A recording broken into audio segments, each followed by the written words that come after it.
За нийслэл болон байгаль орчны яам, эрчим хүчний яамаас одоо манай төслийг бол мэдхгүй газар гэж байхгүй. 22 онд тухайн нийслэлийн менежер байсан Ганболттой биднээс хамтын ажиллагааны гэрээ зураад 24 онд номын чимэг гишүүнтэй биднээс санамж бичиг зураад ер нь бол 24 онд хамгийн сүүлийн одоо манай салбарын явцын шалгуур бол энэ худалдаа гэрээ хийгээд хэрэгжүүлэх төвшөндөө ирсэн байхад нийслэлийн талаас одоо энэ Улаанбаатар түншлэл гэж өөрийн гэсэн тезүүтэй шал нэг шинэ компани гаргаж ирээд хувийн хвшилтаа өрсөлдөд гисэн.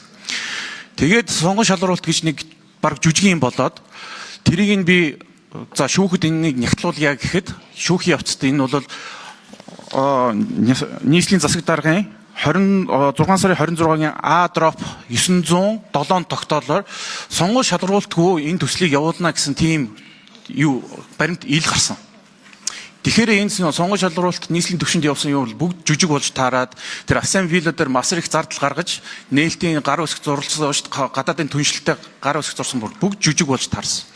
Ийм байдлаар энэ төслийг авч явсан. За дээрэс нь энэ сонгон шалруулалтгүй төслийг төр хувийн түншлэлийг явуулахад маш өндөр шалгуултаар юм бэл.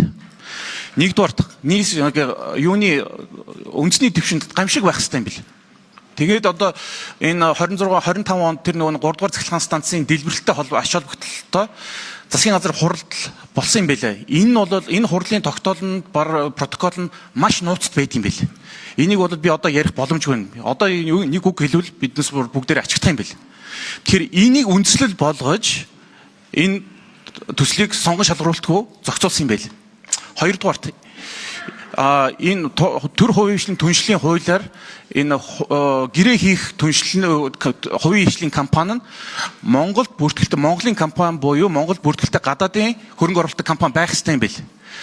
Тэгэнгүүт чинь энэ иргэдийн хурлын 25 дроп 126-аар энэ иргэдийн А баяр гэж манай нийслэлийн иргэдийн хурлын даргын гар үсгтэй энэ гадаадын компанитай гэрээ хийх юм зөвшөөрлийг өгөөд хууль зөрчсөн байгаа юм. Биднээс энийг яаж баталж ийн гэхээр улсын бүртгэлийн газраас биднээс энэ компанийг лавлсан. Ийм компани Монгол улсад байхгүй байна.